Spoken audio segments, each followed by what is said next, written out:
karena azolla saya itu sangat kurang ya Mas untuk populasi sebanyak ini. Jadi sebenarnya 2 kali lipat azollanya Mas, karena azollanya itu sangat minim, jadi cuma setengah itu porsinya Mas sebenarnya Mas.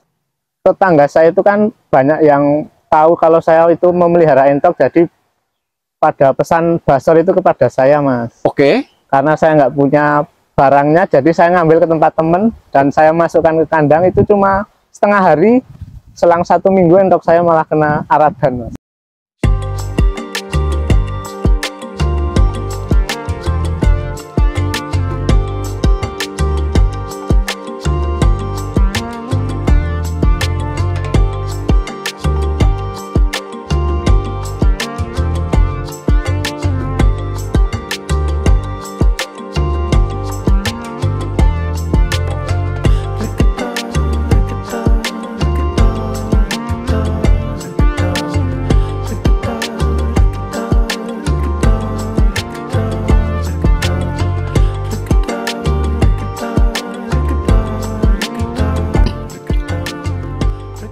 Oke teman-teman, kita berada di kandang mentok milik Mas Anggit ya, yang kita tadi sudah melihat cara beliau di dalam budidaya azolla untuk pakan entok.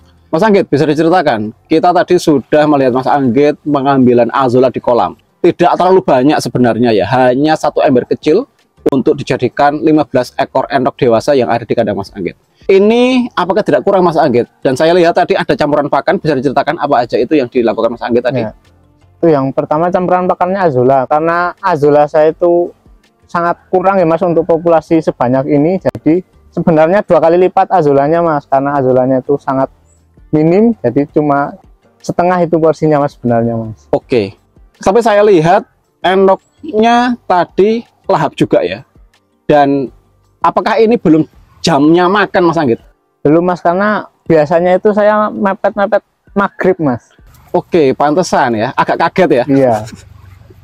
Karena ada saya ya, jadi saya ajukan jam makannya. Mohon maaf para entok-entok yang di sini, kita ajukan menjadi jam 3:30.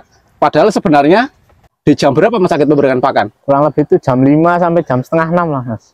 Oke, kurang lebih jam 5 sampai jam 5:30. Iya. Oke, berarti kita melihat tadi sifat alami entok ketika jam pakannya tidak sesuai, ya responnya kurang bagus ya Mas Anggit? Iya. Oke Mas Anggit, tadi saya melihat ada campuran pakan yang dicopper. Saya melihatnya adalah daun pepaya. Padahal di sini kan tengah desa Mas Anggit. Ya. Atau banyak persawahan, dan situ pasti saya yakin banyak kangkung-kangkung sawah yang ada. Ini kenapa Mas Anggit memilih daun pepaya Mas Anggit untuk dijadikan pakan ternak entok campuran azolla ini? Selain di sekeliling tempat saya itu ada banyak pohon pepaya.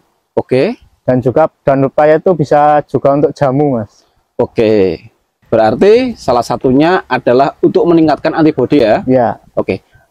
Dulu selama berternak entok sudah pernah mengalami aradan belum Mas Anggit? Sudah pernah Mas. Oke, kapan itu? Habis lebaran kemarin Mas. Oke. Apa yang menjadi masalah Mas Anggit sehingga menjadikan ternakan entok ini terkena virus Mas Anggit?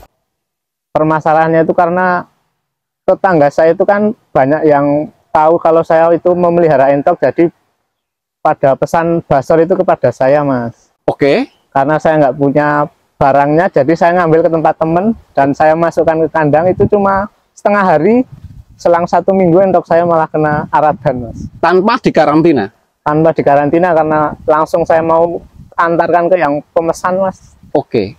Berarti faktor utama mengakibatkan ternakan entok Mas Anggit ini terkena virus adalah Mas Anggit mengambil entok dari luar. Iya. Dan dimasukkan ke dalam kandang tanpa dikarantina ya? Iya, benar. Oke.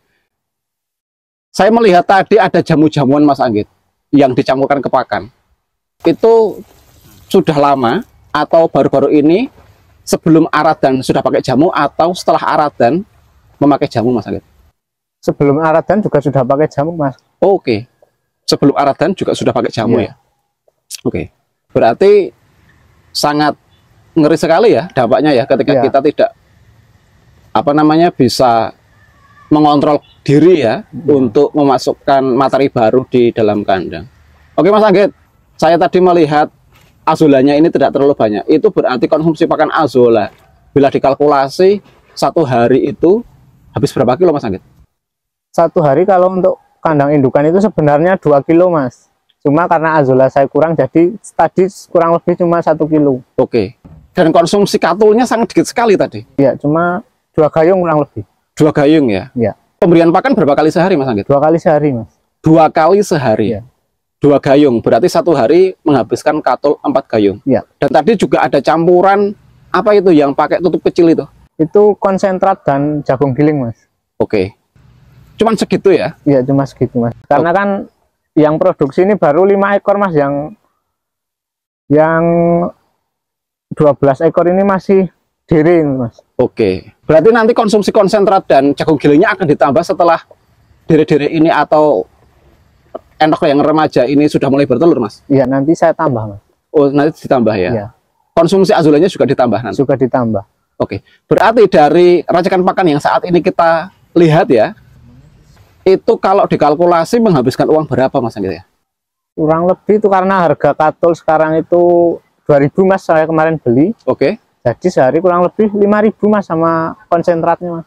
Oke, 5.000 ya? Iya. Untuk 15 ekor? Untuk 15 ekor. Lebih 17 ekor ini mas. 17 ekor ya? Sangat murah ya? Iya. Ya karena kan ada pakan pokok azulanya ya? Iya.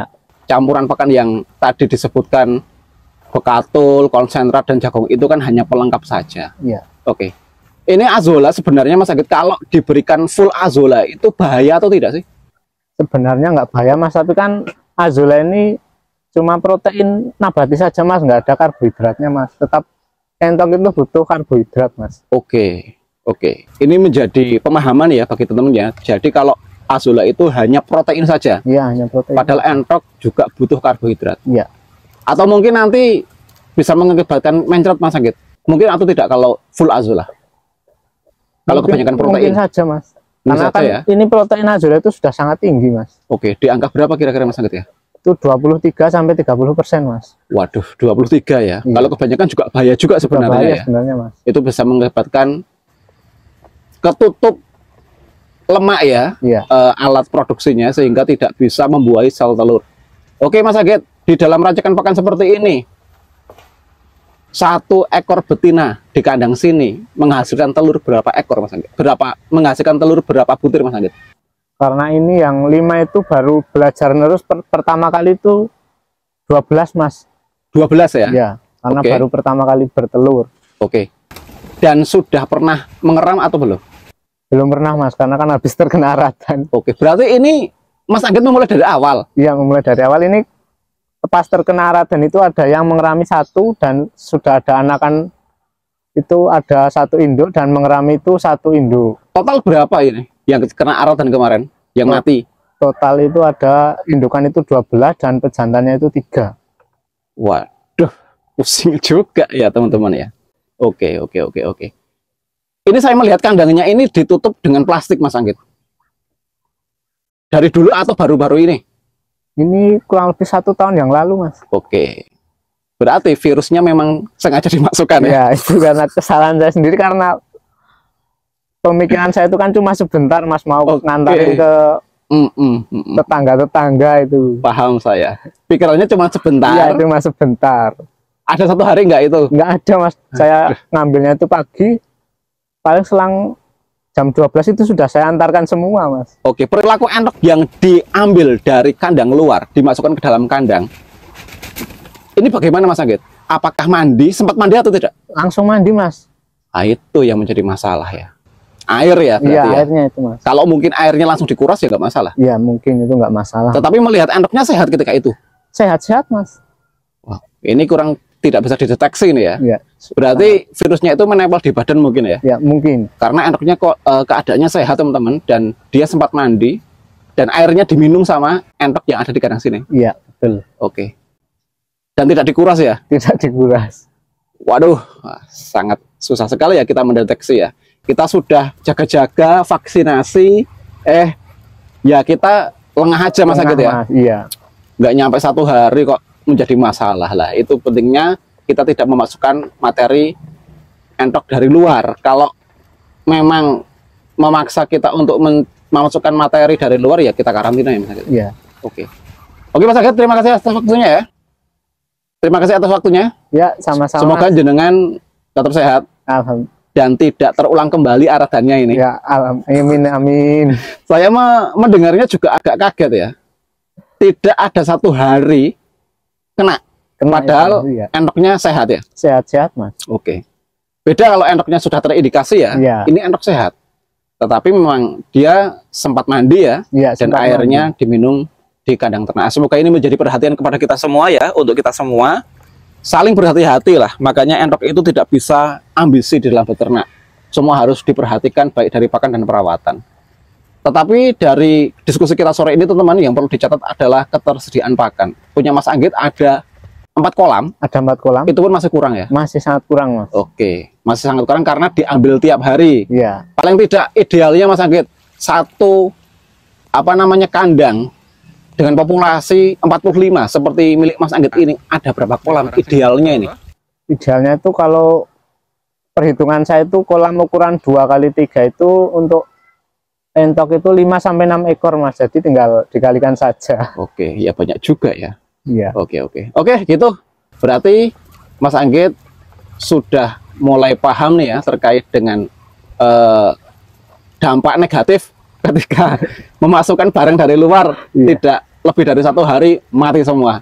Dan pakan juga sudah bagus Mas Anggit ya. Semoga bisa dipertahankan dan semoga ini bisa menjadi inspirasi bagi teman-teman semua di dalam peracikan pakan. Tadi kita juga sudah ngobrol terkait dengan perawatan azolla, bagaimana cara mengatasi adanya hama dan perawatannya. Semoga ini bisa bermanfaat dan bisa dikembangkan di kandang teman-teman semua apabila teman-teman ingin menggunakan pakan alternatif ternakan endok dengan menggunakan azolla. Sampai jumpa di video selanjutnya hanya di channel Air Pelesiran Kandang.